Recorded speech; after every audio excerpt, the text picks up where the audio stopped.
Hello students, आज हम लोग कवर करने वाले हैं बिरसा मूवमेंट के बारे में। बीपीएससी मेंस में जो GS1 का हिस्ट्री सेक्शन होता है उसमें दो मूवमेंट के बारे में जनरली पूछा जाता है, एक संथाल मूवमेंट और दूसरा बिरसा मूवमेंट। ये दोनों अल्टरनेट ईयर्स में पूछे जाते हैं। जैसे किसी साल अगर संथाल पूछा गया तो नेक्स्ट ईयर बिरसा, फिर उसके नेक्स्ट ईयर संथाल, इस तरह से। तो संथाल मूवमेंट हम लोग अपने पिछले लेक्चर में पढ़ चुके हैं, वो आप लोग देखना चाहते हैं तो उसको देख सकते हैं। और आज हम लोग बिरसा विद्रोह जो है, मुंडा विद्रोह भी बोलते हैं इसको कंप्लीट करने वाले हैं। उसके पहले मैं आपको अपने बारे में बता देती हूँ। मैंने अभी तक 3 बार बीपीएससी एग्ज़ाम को क्लियर किया है और अभी मैं ब्लॉक डेवलपमेंट ऑफिसर के पद पर पदस्थापित हूँ। तो चलिए हम लोग स्टार्ट करते हैं बिरसा मूवमेंट।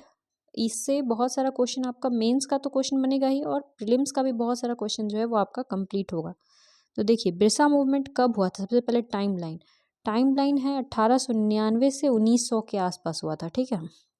और ये किसने किया था तो आपको पता ही है कि बिरसा नाम में ही है। बिरसा मुंडा जो थे उन्होंने ये किया था, मुंडा विद्रोह को किया था, ठीक है। और इसको उलगुलान विद्रोह भी कहते हैं, उलगुलान मूवमेंट। ये यूपीएससी के प्रीलिम से पूछा गया था कि उलगुलान मूवमेंट किस मूवमेंट को कहा जाता है। तो मुंडा विद्रोह को उलगुलान भी कहते हैं, द ग्रेट टुमुल्ट भी इसको कह सकते हैं, ठीक है। इंग्लिश में कभी कभी उलगुलान को इंग्लिश में द ग्रेट टुमुल्ट लिखते हैं, तो ये भी इसको कह सकते हैं, ठीक है। और ये किस एरिया में हुआ था तो ये छोटा नागपुर के रीजन में हुआ था। कहाँ? झारखंड के आसपास। इस तरह का मैप आपको एग्जाम में बनाना, और जब भी आप मैप बनाएंगे एग्जाम में तो उसको इस तरह से डब्बा में कवर करके और यहाँ पे लिखेंगे कि ये मैप किस चीज़ का। ऐसे फिगर लिख के डैश देके आप लिखेंगे, जैसे ये फिगर है आपको कि एरिया ऑफ बिरसा मूवमेंट या मुंडा विद्रोह, तो आप यहाँ लिखेंगे एरिया ऑफ मुंडा रिवॉल्ट, ठीक है, इस तरह से। और इसको यहाँ पे ऐसे ऐसे करके दर्शा देना है कि छोटा नागपुर का रीजन है। नेक्स्ट है आफ्टर 1857 मुंडा एडॉप्टेड पीसफुल नेचर मूवमेंट। ये मूवमेंट कब हुआ है? 1899 में।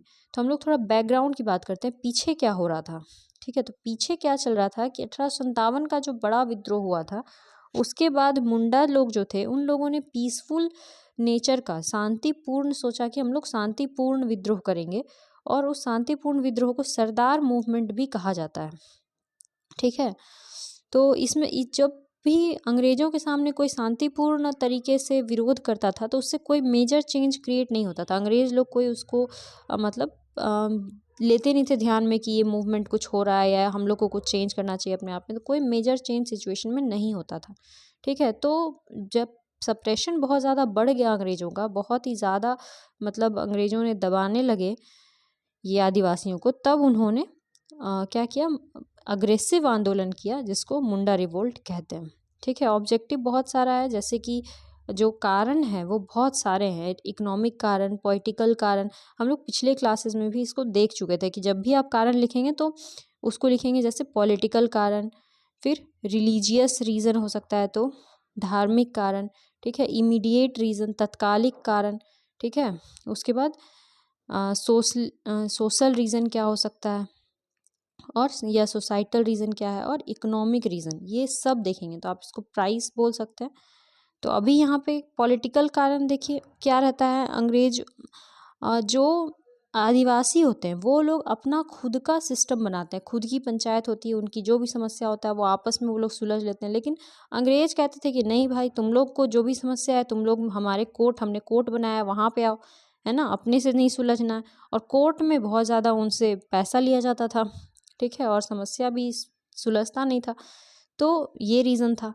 नेक्स्ट रिलीजियस रीज़न, कि जो आदिवासी थे उनको ज़बरदस्ती क्रिश्चियन बनाया जाता था, ठीक है, तो ये रिलीजियस रीज़न हो जाता था। फिर इकोनॉमिक रीज़न था, जैसे कि सभी आदिवासी लोग जो होते हैं उनका अपना अपना खेत ही नहीं होता है, वो जंगल में जाते हैं और सभी लोग मिल करके जो भी भर दिन में चुन के लाते हैं उसको फिर वो लोग मिल बांट के खा लेते हैं। अगर एक ट्राइब में 50 लोग रहते हैं तो सब आपस में, जैसे किसी ने एक अगर मान लीजिए शिकार मारा है तो 50 लोग उसको मिल के खाते हैं, या कोई खेती कर रहा है तो मतलब सभी लोग 50 लोग उस खेत में खेती करते हैं और सभी लोग मिल करके खाते हैं। लेकिन इससे अंग्रेज़ों को टैक्स नहीं प्राप्त हो पा रहा था, तो अंग्रेज़ों ने कहा कि तुम्हारा जो ये सिस्टम है इसको तुम लोग बंद करो, और हमारा जो टैक्स का सिस्टम, परमानेंट सेटलमेंट, उसमें तुम लोग आओ। तो देखिए मुंडा लोग का जो अपना सिस्टम था उसको बोलते थे खूंट कट्टी सिस्टम। ये आप लोग याद रखिएगा, ये सब वर्ड एग्जाम में लिखा जाता है, स्पेशल हाईलाइट करके, जिससे कि मार्क्स मिलते, ठीक है। खूंटकट्टी प्रथा उनकी चलती थी। खूंटकट्टी प्रथा जो था उनका, जो मुंडा थे उनका, वो था कि आपस में ही मिल करके 50 लोग हैं तो एक खेत है उसमें खेती करते थे, और जो भी उपज होती थी उसको 50 लोग मिल बांटते थे, ठीक है। और किसी को वो लोग कुछ देते नहीं थे, ऐसा नहीं कि अंग्रेज को, महाजन को किसी को कुछ उसमें से देना है, क्योंकि वो तो उनका अपना है। तो ये सब चीज़ में जब अंग्रेज़ों ने मतलब कि बहुत ज़्यादा इंटरफेरेंस करना स्टार्ट किया उनके हर चीज़ में, तो ये लोग जो है बहुत ज़्यादा विद्रोही हो गए, ठीक है। बिरसा जो थे, बिरसा मुंडा, वो बचपन से ही बहुत ही ज़्यादा ऑप्टिमिस्टिक थे। वो हमेशा सोचते थे कि नहीं, मुंडा लोग का जो मेहनत है उसका फल एक दिन ज़रूर मिलेगा, उनका जो समस्या है वो एक न एक दिन दूर होगा, ठीक है। वो शुरू से काफ़ी तेज़ दिमाग के थे, इसलिए उनको कॉन्वेंट स्कूल में पढ़ने के लिए भेजा गया था, यानी कि उस समय इंग्लिश मीडियम स्कूल जो अंग्रेज़ों का था उसमें भेजा गया, ठीक है। उस स्कूल में जब वो पढ़े तो वहाँ पे उनको हाइजीन, हेल्थ, इसके बारे में जानकारी हुआ, ठीक है। हाइजीन के बारे में समझे कि हम लोग को साफ़ सुथरा रहना चाहिए, अल्कोहल नहीं पीना चाहिए, वेस्टर्न कल्चर और वहाँ के रिलीजन के बारे में जाने कि वहाँ पे जो वेस्ट में क्या होता है, अमेरिका, ब्रिटेन, वहाँ पे जो लोग होते हैं वो अपने नेताओं से दबते नहीं हैं, वो उनकी खुल कर के आलोचना करते हैं, ठीक है। तो वो सब वो सीखे, उन्होंने वहाँ से बहुत सारा पॉजिटिव चीज़ सीखा। जब उन्होंने हेल्थ और हाइजीन की बात की अपने गांव में आकर के, तो बहुत सारे लोगों ने उनकी बातों को समझा, अपनाया, और इससे गांव में पहले क्या होता था ना कि गांव-गांव में हैजा फैल जाता था और पूरा का पूरा गांव उससे बर्बाद हो जाता था, सारे लोग मर जाते थे। पर वो सब जो बीमारी था, प्लेग, हैजा, वो सब दूर हुआ, क्यों? हेल्थ और हाइजीन के कारण। जब लोग साफ सफाई रखने लगे तो बीमारियां दूर होने लगी, बहुत लोग का लाइफ बचा। तो लोगों ने समझा कि अरे मुंडा जो है, बिरसा मुंडा, इसने तो बहुत ज़्यादा पढ़ाई कर लिया, अच्छा सीख गया है।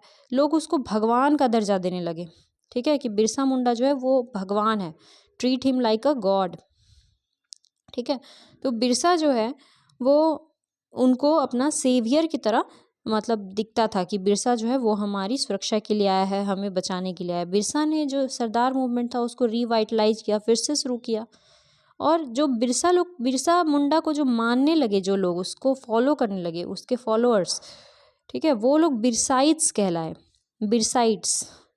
और जो बिरसाइट्स थे, जो बिरसा को मानते थे, वो ऑर्गेनाइज हो गए, लेकिन वो लोग दो भाग में बटे हुए थे। एक थे जो रिवॉल्ट मतलब कि विद्रोह को ऑर्गेनाइज करते थे, किस तरह से अंग्रेजों से लड़ना है, तीर धनुष बनाना है, ये सब सोचते थे। और दूसरे लोग थे, वो अपने गांव में धार्मिक अवेयरनेस जगा रहे थे कि हम लोग को ऐसा जरूरी नहीं है कि मतलब सबको क्रिश्चियन बनना है या कुछ नहीं, अपने अपने ही धर्म में रहना है, मगर जो भी बुरी आदतें हैं, शराब है, इन सबको छोड़ना है, ठीक है।